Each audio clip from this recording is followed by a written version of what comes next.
தமிழகமெங்கும் கிளைகள் கொண்ட Annamal institute of hotel management and hospital management படிப்பில் சேர்வதற்கான அட்மிஷன் நடைபெறுகிறது.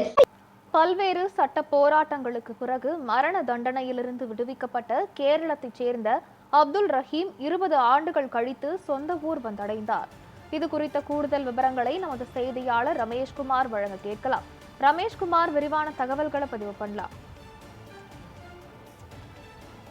ஆஷா, இன்றைய தினம் உலகம் முழுவதும் இருக்கும் அந்த இஸ்லாமிய மக்கள் தற்பொழுது இந்த பக்ரீத் பண்டிகையை கொண்டாடி வரும் நிலையில் கேரளாவை பொறுத்த அளவில் மலையாளிகள் முழுவதுமாக ஒரு தியாகத்தை செய்து தற்பொழுது 20 ஆண்டுகளுக்கு பிறகு அப்துல் ரஹீமை சவுதி அரேபியாவிலிருந்து மீட்டெடுக்கின்றனர் என்று கூற வேண்டும்.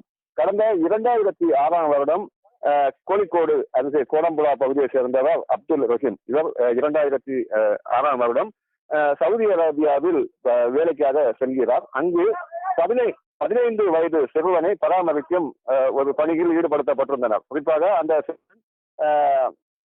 வாதம் ஏற்பட்டு தீவிர சிகிச்சையில் இருந்த நிலையில் அவனை பராமரிப்பதாக பணியில் என்பது ஈடுபட்டார். ஆனால் சில நாட்கள் பணியில் இருக்கும் பொழுது வாகனத்தில் சென்று கொண்டிருக்கும் பொழுது திடீரென விபத்து என்பது ஏற்படுகிறது. இந்த நிலையில் அவனுக்கு அந்த உடலில் பொருத்தப்பட்டிருந்த, குறிப்பாக அந்த வாயில் பகுதியில் பொருத்தப்பட்டிருந்த அந்த குழாய் என்பது விபத்தின் பொழுது கீழே விழுகிறது. இதனைத் தொடர்ந்து அந்த சிறுவன் மரணமடைந்து போகிறான். இதனைத் தொடர்ந்து சவுதி அரேபியாவில் அப்துல் ரஹீமை கைது செய்திருந்தனர். மரண தண்டனை என்பது விதிக்கப்படுகின்றனர். தொடர்ச்சியாக கடந்த 2018ஆம் வருடம் மரண தண்டனை என்பது விதிக்கப்பட்ட பிறகு 20 ஆண்டுகள் சிறை தண்டனையை தொடர்ந்தும் அவரை விடுவிக்க முடியாது. மரண தண்டனைக்கு பதில் மரணம்தான் என நீதிமன்றம் தீர்ப்பு என்பது வழங்கியது. இதனைத் தொடர்ந்து பல்வேறு சட்ட போராட்டங்கள் என்பது உறவினர்களும் சரிதான், ஒட்டுமொத்த அந்த மலையாள மொழி பேசும் மக்களும் அவர்கள் சட்ட போராட்டத்தை நடத்தினர். இருப்பினும் அங்கு அவரை விடுதலை செய்ய முடியாத ஒரு நிலை ஏற்பட்டது.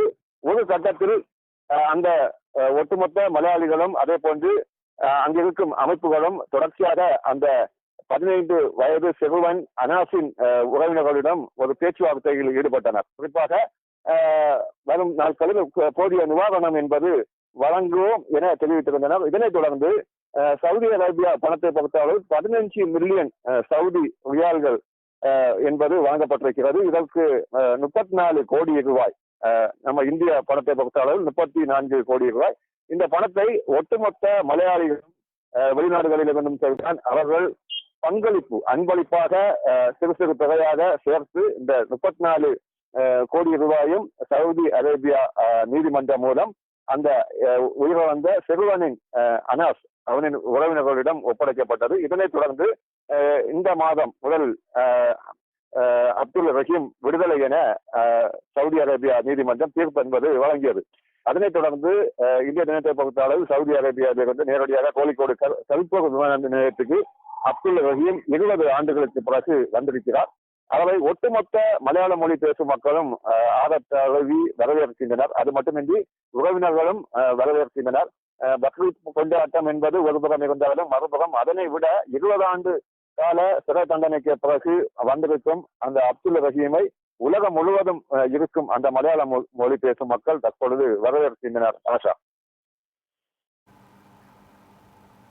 தகவல்களுக்கு நன்றி ரமேஷ்குமார்.